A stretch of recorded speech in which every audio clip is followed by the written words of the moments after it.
Oh, brother. Is this another installment of Has-Been Corner? It might turn out to be. Yeah. What is this guy pushing?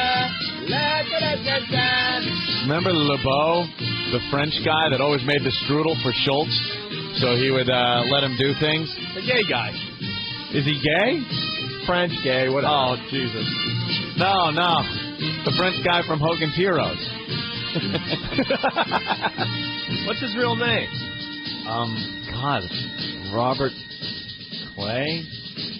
Correct? I don't know. Well, we'll Okay. plunk him down so Buckle in. we could say hi to him. Robert. Hello. How are you? I'm fine. Who are you? Are you Opie or Anthony? We're both on the phone right now. I know, but the one who's talking right now, who is that? Oh, that's Anthony. That's Anthony. Yes. Lovely name. How are you? I'm fine, Anthony. You know, I remember I look back with such fondness on Hogan's Heroes. Wow. And I'm trying to remember which one he was. Oh, that's Opie. That's Opie. Yeah, I'm trying to remember which one you were. Well, why don't you just look at the book or just watch it tonight, then you know who I am. Opie. Were you the gay guy on Hogan's Heroes? Oh, Opie, don't give me that dumb thing. Stop just it. Stop it with gay guy. There were no gay guys. I'm sorry, Is that your thing you're going to do? That's what Opie's like. I'm sorry, Then Robert. tell him to shut up. You know, shut up, Opie. You know something? I don't think he was as big a fan of Hogan's Heroes. It doesn't matter, but he doesn't have to say those dumb things. The guy with the Shut up, Opie. Let Anthony talk. The guy with the little beret. The beret, the cute little gay hat. No, it was. Will you stop with Opie, the gay? stop What's your problem, Opie? No, I'm just asking. Stop. What is your problem, Opie? Tell me. Was that you? No, just tell me first. What is your problem about gay people? Really, Opie? Oh, you're really gay? That was just... No, you're really gay because you keep on mentioning it. Right, Opie.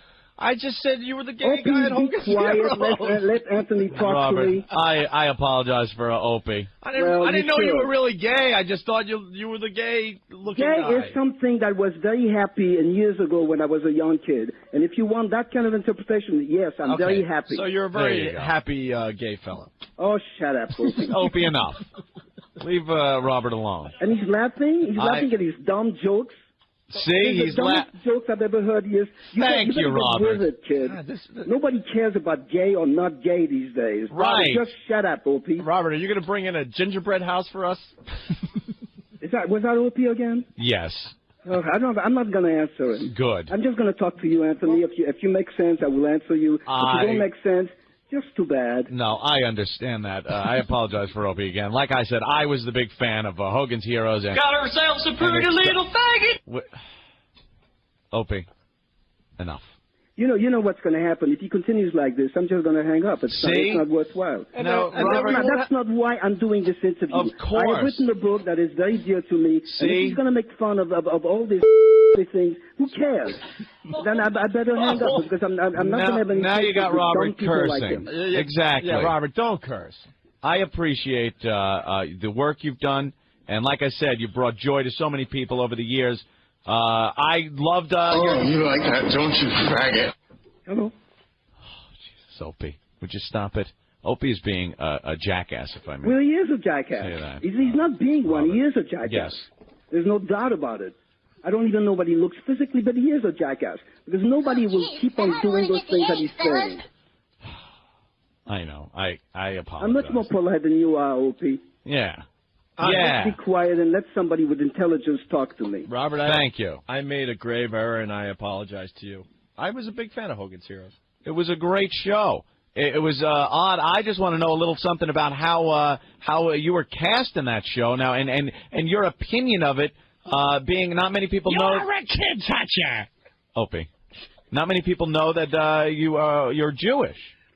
Yeah, well, I never hid that I was Jewish. When I first arrived in America, I never hid that because I'm very proud to be Jewish. Right. With the way I got cast in the show, I was in Los Angeles, and my agent went to see the producer, the producer Ed Feldman, and was asking who else he needed for the pilot. And the producer said, I need a Frenchman. And my agent said, Robert Clary is in town because I was living in New York at that time. Yeah. Don't just and he said, stare at bring him, it. that's exactly who I want. And I didn't read. The next day I went to see Ed Feldman. He said, the part is yours. Ah, there you go. How did you feel, though, about being in a sitcom that had Nazis and swastikas on the set. Yeah, well, It looks like a Marine. first of all, I'm an actor. And most actors work very little. There are very few highs, lots of lows. Right. And you accept jobs because you're an actor. You're going to accept.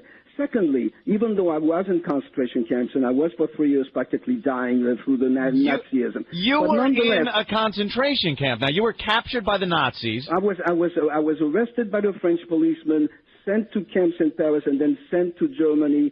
By the Nazis. And my parents Opie. And you were sent to. You know something. I'm going to hang up. I really cannot stand that kind of thing. It's not my cup of tea. I don't like those kind of jokes. I think if he makes fun because I was in concentration camp, he makes some laughing tracks. Then Robert, I understand. This happens. I don't need that to plug my book. I worked a lot of years to write something that I believe in and truthfully. And if I'm going to make fun of all these things, I don't need him. Exactly. I don't need that kind of thing. I will resent. I apologize because for some reason, this happens every time we get a guest on the phone. He's got to be a jackass.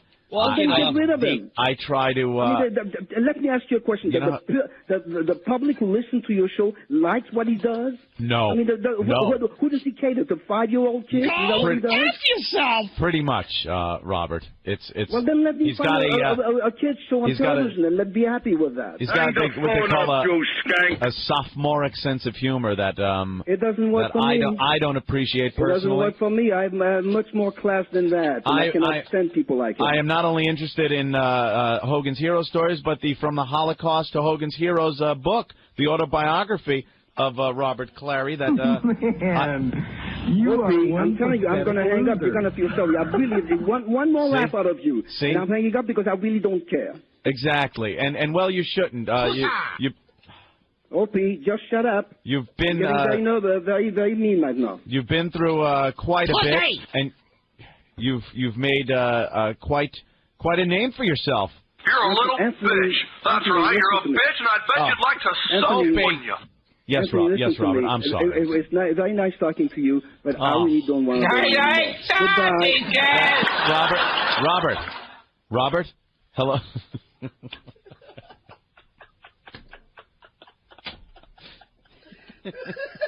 God, that awful. Good DJ, bad DJ.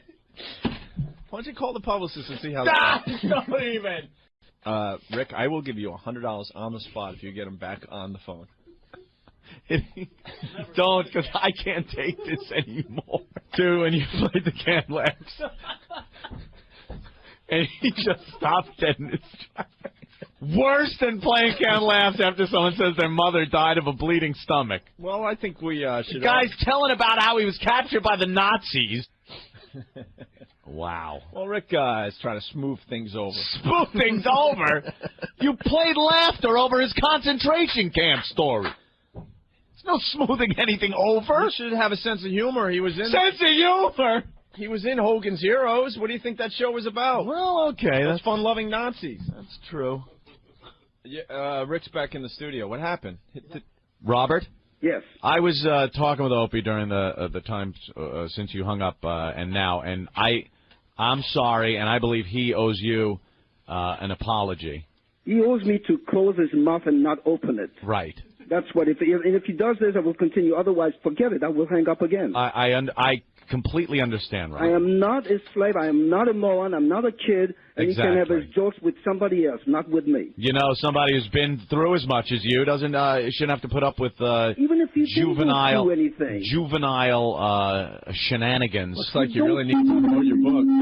The easiest jokes in the world to call everybody a fag. What is that?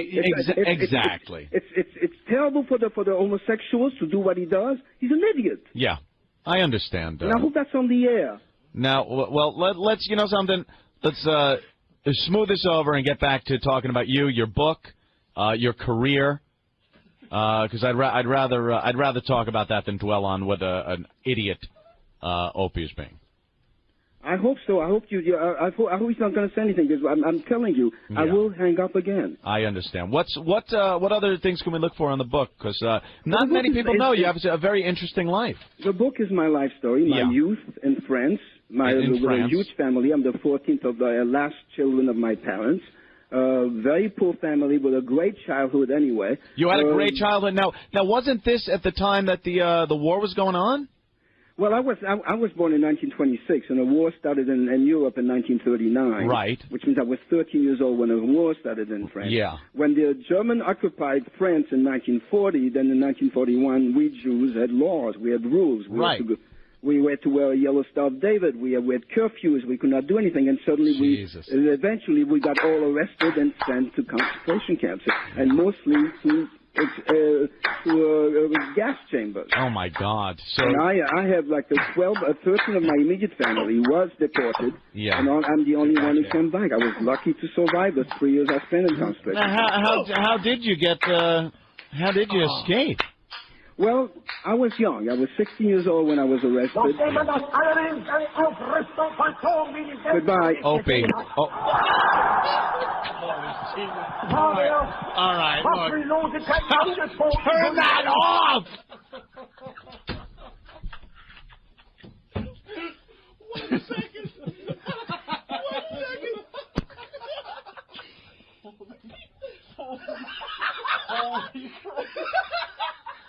Well, he was stupid enough to call back. How bad does he need to promote his book? Hold on, I can't breathe. Hold on. He was the lead singer of Rammstein just before.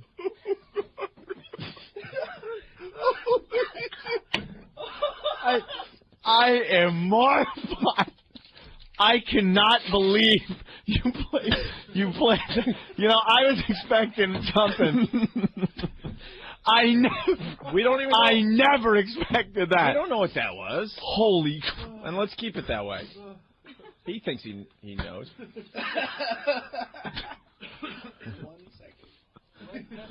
second. Look at this instant feedback we're getting. I'm amazed it took this long for a Frenchman to give up. He surrendered his phone call. Jesus Christ. That was probably... Let me just say this. I said this a lot. I am going to say it for the record. That is probably the worst thing you've ever done in the 8 years we have been together on the radio.